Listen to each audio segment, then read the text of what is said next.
Gadis itu datang ke sebuah restoran untuk berkencan dengan seorang pria kaya, setelah mengaku sebagai pemilik toko bunga. Namun, sejak awal pria kaya tersebut justru meremehkannya. Ia mengatakan bahwa gadis itu tidak memiliki pekerjaan tetap dan bahkan mempertanyakan, siapa yang akan mengurus keluarga jika mereka menikah. Dengan tenang, gadis itu menjawab bahwa ia sama sekali tidak pernah berpikir untuk menikah dengan pria kaya tersebut. Ia pun dengan tegas menolak kencan itu. Setelah menerima sebuah panggilan telepon, gadis itu bersiap meninggalkan restoran.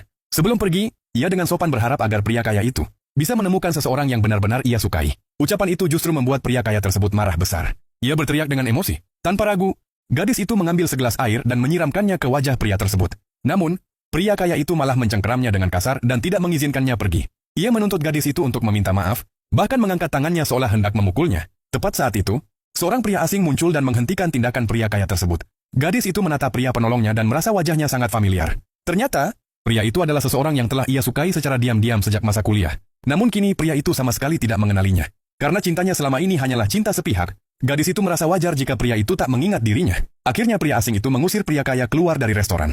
Gadis itu menatap pria yang pernah ia cintai diam-diam dan bertanya, dalam hati apakah ia masih memiliki kesempatan. Namun tiba-tiba seorang wanita asing muncul di hadapan pria tersebut. Gadis itu pun menyadari bahwa pria itu sudah memiliki kekasih, sehingga ia memilih mundur dengan sopan. Ia mengucapkan terima kasih lalu pergi. Sebelum benar-benar meninggalkan restoran, ia mendengar wanita itu bertanya apakah pria tersebut mengenalnya. Ketika pria itu menjawab bahwa ia sama sekali tidak mengenal gadis itu, hati gadis itu terasa perih. Dalam benaknya, seseorang sebaik dia tentu tak mungkin mengingat dirinya. Beberapa waktu kemudian pria itu mengantar wanita tersebut pulang, namun gadis itu tidak tahu bahwa pria tersebut sebenarnya juga datang ke restoran untuk kencan buta dengan wanita itu. Pada akhirnya, pria itu menolak pengakuan cinta wanita tersebut karena pikirannya terus dipenuhi oleh wajah gadis yang ia tolong di restoran.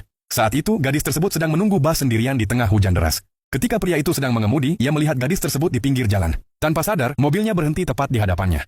Gadis itu sangat terkejut saat menyadari bahwa pria itu adalah orang yang sama. Pria itu tidak mengerti mengapa gadis itu terlihat begitu terkejut. Dalam hati, gadis itu berpikir bahwa meskipun ia telah mencintainya, diam-diam selama 11 tahun, pria itu sudah memiliki kekasih dan tidak mengingat siapa dirinya. Ia pun berusaha memperlakukannya sebagai orang asing dan menolak tawaran pria itu untuk mengantarnya pulang.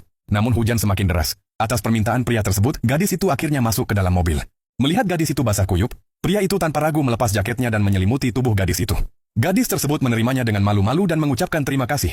Tak lama kemudian pria itu mengantarnya sampai ke tujuan. Sebelum turun, gadis itu mengatakan bahwa ia akan mencuci jaket tersebut dan mengembalikannya. Pria itu lalu bertanya bagaimana gadis itu akan mengembalikannya dan meminta nomor teleponnya. Setelah sampai di rumah, gadis itu merasa sangat bahagia. Akhirnya ia mendapatkan nomor telepon pria yang telah ia cintai secara diam-diam selama 11 tahun.